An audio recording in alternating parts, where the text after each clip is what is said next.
ನಮಸ್ಕಾರ ಸ್ನೇಹಿತರೆ.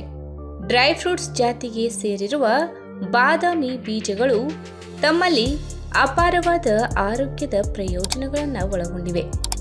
ನಮ್ಮ ಹೃದಯದ ಆರೋಗ್ಯವನ್ನು ಕಾಪಾಡುವುದರ ಜೊತೆಗೆ ಬ್ಲಡ್ ಶುಗರ್ ಲೆವೆಲ್ ಪ್ರಮಾಣವನ್ನು ಸಹ ನಿಯಂತ್ರಣ ಮಾಡಿ ನಮ್ಮ ದೇಹದಲ್ಲಿ ಬೊಜ್ಜು ಮತ್ತು ದೇಹದ ತೂಕ ಹೆಚ್ಚಾಗದಂತೆ ನೋಡಿಕೊಳ್ಳುತ್ತದೆ. ಹಾಗಾದರೆ ಸಕ್ಕರೆ ಕಾಯಿಲೆ ಇರುವವರಿಗೆ ಬಾದಾಮಿ ಬೀಜಗಳು ಯಾವ ರೀತಿ ಸಹಕಾರಿಯಾಗಲಿವೆ ಎಂಬುದನ್ನು ಇವತ್ತಿನ ವಿಡಿಯೋ ಮುಖಾಂತರ ತಿಳಿದುಕೊಳ್ಳೋಣ. ಅದಕ್ಕೂ ಮುನ್ನ ನೀವಿನ್ನೂ ನಮ್ಮ ಚಾನಲ್ಗೆ ಸಬ್ಸ್ಕ್ರೈಬ್ ಆಗಿಲ್ಲ ಅಂದರೆ ಪ್ಲೀಸ್ ಸಬ್ಸ್ಕ್ರೈಬ್ ಮಾಡ್ಕೊಳ್ಳಿ, ಹಾಗೆ ಪಕ್ಕದಲ್ಲೇ ಇರುವಂತಹ ಬೆಲ್ ಐಕನ್ನ ಕ್ಲಿಕ್ ಮಾಡಿ. ಸಂಶೋಧಕರು ಹೇಳುವ ಹಾಗೆ ಬಾದಾಮಿ ಬೀಜಗಳಲ್ಲಿ ನಮ್ಮ ರಕ್ತದಲ್ಲಿನ ಗ್ಲೂಕೋಸ್ ಪ್ರಮಾಣವನ್ನು ನಿಯಂತ್ರಣ ಮಾಡುವ ಗುಣವಿದೆ. ಹೀಗಾಗಿ ಸಕ್ಕರೆ ಕಾಯಿಲೆ ಹೆಚ್ಚಾಗದಂತೆ ಇದು ತಡೆಯುತ್ತದೆ.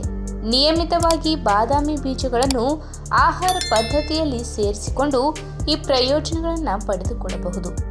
ಇನ್ನು ಊಟಕ್ಕೆ ಮುಂಚೆ ಸ್ವಲ್ಪ ಪ್ರಮಾಣದಲ್ಲಿ ಬಾದಾಮಿ ಬೀಜಗಳನ್ನು ಸೇವಿಸುವುದರಿಂದ ಕೂಡ ರಕ್ತದ ಸಿಹಿ ಸೂಚ್ಯಂಕ ನಿಯಂತ್ರಣವಾಗುತ್ತದೆ ಮತ್ತು ಸಕ್ಕರೆ ಕಾಯಿಲೆ ಬರುವ ಸೂಚನೆ ಇದ್ದರೆ ಅದು ಕೂಡ ಕೇವಲ 3 ದಿನಗಳಲ್ಲಿ ಕಂಟ್ರೋಲ್ ಆಗುತ್ತದೆ ಎಂದು ವೈದ್ಯರು ಹೇಳುತ್ತಾರೆ.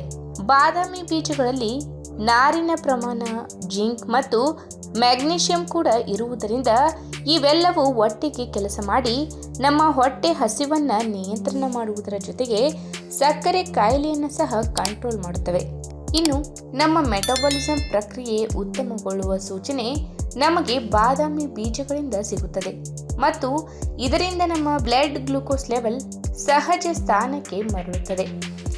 ಏಷ್ಯಾ ಖಂಡದ ಭಾರತೀಯರಲ್ಲಿ ಬಾದಾಮಿ ಬೀಜಗಳನ್ನು ಸೇವಿಸುವುದರಿಂದ ಈ ಬದಲಾವಣೆಗಳನ್ನು ನಾವು ನಿರೀಕ್ಷೆ ಮಾಡಬಹುದು ಮತ್ತು ಇದರಿಂದ ಗಣನೀಯವಾಗಿ ಸಕ್ಕರೆ ಕಾಯಿಲೆ ಹೊಂದಿರುವ ರೋಗಿಗಳ ಸಂಖ್ಯೆಯನ್ನು ಕಡಿಮೆ ಮಾಡಬಹುದು ಎಂಬುದು ಸಂಶೋಧನೆಯ ಹಾಗೂ ಸಂಶೋಧಕರ ಮಾತು.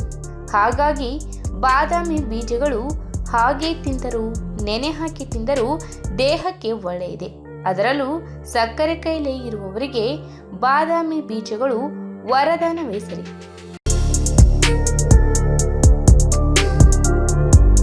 ಪೌಷ್ಟಿಕಾಂಶ ಮತ್ತು ಆರೋಗ್ಯದ ಯುಗದಲ್ಲಿ ಜನರು ತುಪ್ಪ ಸೇವನೆಯಿಂದ ದೂರ ಸರಿಯುತ್ತಾರೆ, ಏಕೆಂದರೆ ಅದು ಅವರ ಆರೋಗ್ಯಕ್ಕೆ ಹಾನಿ ಎಂಬ ಭಾವನೆ ಅವರಲ್ಲಿದೆ. ಆದರೆ ಆಯುರ್ವೇದದಲ್ಲಿ ಇದರ ಬಗ್ಗೆ ಒಂದು ಒಳ್ಳೆಯ ಮಾಹಿತಿಯನ್ನ ನೀಡಲಾಗಿದೆ. ದೇಹವನ್ನ ಆರೋಗ್ಯವಾಗಿಡಲು ತುಪ್ಪವನ್ನ ಸೇವಿಸುವಂತೆ ಶಿಫಾರಸು ಮಾಡಲಾಗಿದೆ. ಹಾಗೆ ತುಪ್ಪವನ್ನ ತಿನ್ನುವ ಕೆಲವು ನಿಯಮಗಳ ಬಗ್ಗೆ ಕೂಡ ಹೇಳಲಾಗಿದೆ. ಇದರಿಂದ ನಾವು ಅದರ ಪ್ರಯೋಜನಗಳನ್ನ ಮಾತ್ರ ಪಡೆಯುತ್ತೇವೆ ಮತ್ತು ಕೆಲವು ಭಯದ ಅನಾನುಕೂಲಗಳನ್ನ ಕೂಡ ತಪ್ಪಿಸಬಹುದು. ತುಪ್ಪವನ್ನ ಸೇವಿಸುವ ಕೆಲವು ಪ್ರಮುಖ ನಿಯಮಗಳನ್ನ ಈ ವಿಡಿಯೋ ಮುಖಾಂತರ ತಿಳಿದುಕೊಳ್ಳೋಣ.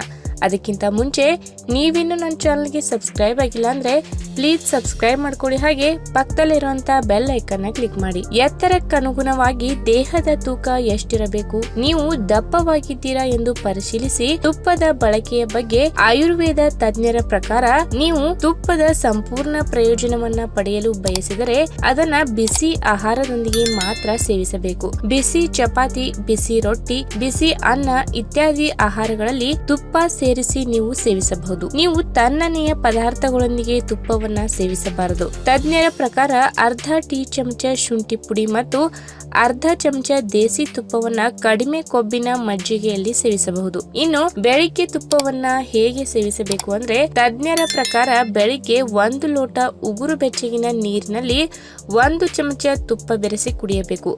ಕಡಿಮೆ ಹಸಿವನ್ನ ಅನುಭವಿಸುವ ಜನರಿಗೆ ಇದು ಹೆಚ್ಚು ಪ್ರಯೋಜನವನ್ನ ನೀಡುತ್ತದೆ. ಈ ಅಭ್ಯಾಸವು ಸಾಮಾನ್ಯ ಜನರಲ್ಲಿಯೂ ಜೀರ್ಣಕ್ರಿಯೆಯನ್ನ ಸರಿಯಾಗಿಸುತ್ತದೆ. ಇನ್ನು ರಾತ್ರಿ ಹೊತ್ತು ತುಪ್ಪವನ್ನ ಯಾವ ರೀತಿಯಾಗಿ ಸೇವಿಸಬೇಕು ಅಂದ್ರೆ ತಜ್ಞರ ಪ್ರಕಾರ 1 ದಿನದಲ್ಲಿ 2 ಟೀ ಚಮಚಕ್ಕಿಂತ ಹೆಚ್ಚು ದೇಸಿ ತುಪ್ಪವನ್ನ ಸೇವಿಸಬಾರದು.